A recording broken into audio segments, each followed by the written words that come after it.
Hey guys, welcome back. This time we're going to be looking at how to bend text so that you can fit it in your graphic. If you get some creative ideas that you're wanting to get wild and crazy with your graphics, this is a couple methods I'm going to show you how you can bend your text. So the first one, this is going to apply really just to circles. I don't really know how you would, because you'll see what I mean, because you've got to actually rotate the whole graphic to get the text to do what you want. So I don't know how you would do it with ovals, but I'm going to show you another technique for ovals and for irregular shapes or whatever. So, but in this first one, what you're going to do, if you're just wanting to do a circle, you'll come out, you'll grab your circles and ellipsis tool.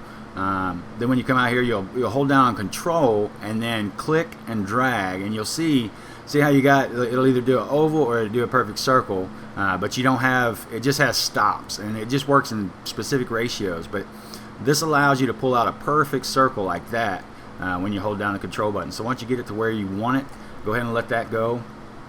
Then we'll come to our text tool, and we'll come up here and be real creative, and we're going to call this bent text. So and then what we'll do is we'll just go ahead and I'm not for sure exactly how I'm going to do this, but we'll go ahead and duplicate that a couple times so I don't have to type it over and over. Not that I'm lazy, but I don't want to take any more of your time than I have to. Okay, so we've got our circle right now. Our circle is selected, and then we'll select the text. Now in this first technique, what it's going to be is going to be called text to path, put text on path. And you're going to come up here just to text, and then come down to put on path. Now as you see, this isn't idea. This isn't what we want. We're wanting this up there, but this is the step one part of it. Now they're both selected. Now when you come in here, and as you know, or I don't know if I've explained that or not, but see how all these arrows are pointed directly out. Now to rotate this object, you hold down on the shift, you don't hold down the shift button, I'm sorry. You're going to click on the object itself, and you see how these arrows change. So that means that we can rotate the graphic, but there's a little trick to this technique, because see this little X right here, that is where it's going to rotate from. Now as you can see, that is not in the center of that circle. So if we go to rotate that, see right here, our text starts getting off to the side. So by the time we're around there, it's not going to fit our circle very well at all. By the time we get up to the top, see how far off it is. So what we got to do is we got to come like right here. As soon as we get it text onto the path, then you can take, and actually you could have done this before, it doesn't matter, but just before you start to rotate, you need to duplicate your circle. Then you're going to come in and holding Shift and Control both, you're going to click on one of the handles, and then you can just zoom that down and make it pretty small so that it'll be fairly accurate. And what that's going to be is it's going to be a reference point for then when we have them both selected. Then you click it again and see there's our X again. You may have to zoom in for this, but you're going to take that X, put it in the center of that dot that you created. And you know, the smaller the dot, the more precise you're going to be, but you can still kind of play with it a little. So as long as you're close, it's okay, because once we rotate it around, we still got a little leeway that we can straighten it up with. So now that we've got that in the center, then you're able to just go ahead and drag it around, bring it to the top. Now this is kind of wonky, because when I let go of it, see how it'll kind of pop back. And it may take just a couple tries, but like that right there, it looks, you can kind of tell by the square that the text, the like little outline around the text, you can kind of tell if you're pretty even. See, that looks pretty good. Alright, so we can deselect now. Now that don't look bad at all. I don't see anything hanging over or nothing like that, but at this point we have text and then we have an object. Now if we try and delete, like say, okay, this is good, and if we try and manipulate or delete or anything with this circle, see how it changes what we're doing. So we'll go back to Control Z. This is where we was, and how you avoid, once you're to this point, what you have to do to make this text stand alone is you need to select the text, go to Path, object to path. It's not text anymore now. You know, you can't change font, you can't do anything with it because it's considered as a path. It's not, Inkscape doesn't recognize it as text anymore. But on a good note, what we're able to do now is we can come in, we can make this smaller, just depending on our design, what we wanted to do, make it smaller. We can delete it to where we just got our text, you know, and then that's at the top of your graphic or whatever. But anyway, that's one way. It's a little, you're going to have to play with that a little bit. It's going to take probably a little practice. But you also do have, like if you did come up here and wasn't quite perfectly centered or something like that, you can always still come in here and play with it a little bit, you know, and get it just the way you want. You know what I'm saying? But for the most part, that one looked pretty good. And as long as you have that that little dot in the center, remember to hold Control and Shift, and that's what will allow it to stay centered when you size that down. So anyway, that's a technique number one, which, like I said, is putting text on path. Now for this next one, what we're going to do it with an oval, and same thing. We'll use our circle tool, and you can either freehand this. See, I mean, you've got all the control you want just by clicking and dragging, or you know, you can work with the ratios like before. If you hold Control, see, it'll only allow us to do certain things, and that's either way, whatever's good for you. But just get an oval pulled out, and then we'll take our text, and we can actually kind of fancy this up. Maybe we could have fancied the last one up, but I just we'll do lobster. That's a really popular T-shirt or you know, graphic text font, and I want to size it up a little bit. And now see, this is something I've mentioned before, and you just got to make sure you watch that edge. And I'm just always, see how it's way back in that T. It's just because you get into this more elaborate fonts, and it's still recognizing that space as the original T. You know, so that's why you know that this you know, your cursor's way back here against that T. So just hit spacebar a couple times, make sure you're plenty clear of the last letter. And then you will, now that we have our text, you know, a font chosen, we can convert this to a path. Because like I mentioned before, once it's a path, you can't manipulate it as text anymore. It's a path. You can't change the font. You can't change the lettering. You can't do nothing. You just have to redo the text and start over. So now we'll create this one. We have to actually go to this with this technique. We're actually going to have to convert it object to path before we start messing with it.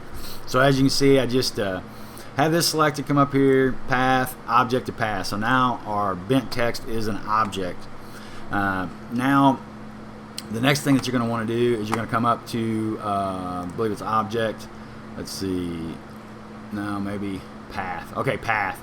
You're going to go to path and path effects. Reason why I always forget this stuff is because I come over, like I said before in different videos, all these windows just stay open, and I have path effects right here. But if you don't have it, you come to path back and all the way down to path effects, and that's going to give you this window here. Now see how this plus, see how it will highlight once we get up there? That means it's an option available for us. If we hadn't converted our text, you'll see, like if I come over here and select this text, it's still text. Look, that that option's not available for us. So that's the reason why it has to be converted to a path first before you can bend it. But now we have this one converted, so see, this is you know, an option available to us. So we'll click on that, and the first option is bend. How convenient! All right, so we'll grab that. And now that path effect is you know, applied to that, and then you'll see where it says bend path, and then right here it'll say edit on canvas. Once you click that, it might be hard to see from this distance, but see the green line that shows up. That is actually, you can, you know, manipulate that. Right now you're in the nodes mode, but this is just it's part of being in this bend in the path effects. And as you can see, you can just grab that line and literally just manipulate the text however you want. You can move back and forth. This one, it's not just going to like throw it right on the graphic for you, you know. It's not going to be quite as bam, you know. But at the same time, you also have more flexibility to where it's not just round or not. You know what I mean? You're able to actually kind of, you know, bend the edges and stuff if you want to. And if you deselect, excuse me, the only thing you need to do is just come back and hit this, edit on canvas, and then you're back to the ability to manipulate your text. So anyway, we'll take that, and we just got to kind of play with it back and forth until we get it looking the way we want. And just switching back and forth between that. And this may kind of look like a pain. It's not really that bad. But also, you know, something that's handy with this method versus the other method is not as much on ovals and square, or not as much as on ovals and circles, but as on like a banner or a ribbon or something like that, which I'll show you. That's decent. That's good enough. Anyway, we can just now, because we had already converted our text to path, you know, it was never you know, actually tied to this, so we can resize it, we can delete it, we can do whatever we need to do. And again, like this right here, it looks a little wonka there. I'm using wonky a lot. I don't know what that's about, but anyway, we can kind of come in here and just straighten it. And this is kind of artistic expression because it just has to look right. You know, it may not necessarily everything be the right, you know, dimensions and all this and all that, but if it looks right, then you've achieved what you're trying to accomplish. Because when you go to bend and see how the letters start to touch and stuff like that, we could have spread these letters out before we bent them. But again, I mean, I'll probably handle that in a different tutorial or whatever, but I'm just giving you an idea of how you just actually bend the text around whatever object you're wanting. And like I said, this is handy, I guess, for the oval, but something that it really works even better for, in my opinion, is like if you were to take, let's say, I'm just going to draw a square, but say that's a ribbon, and then I'm just going to, let me see here, I'm going to release it, and then I will size that down a little bit. Alright, and then I'm going to, because this is still an object, I'm going to object to path, and then now I'll select both of them and group.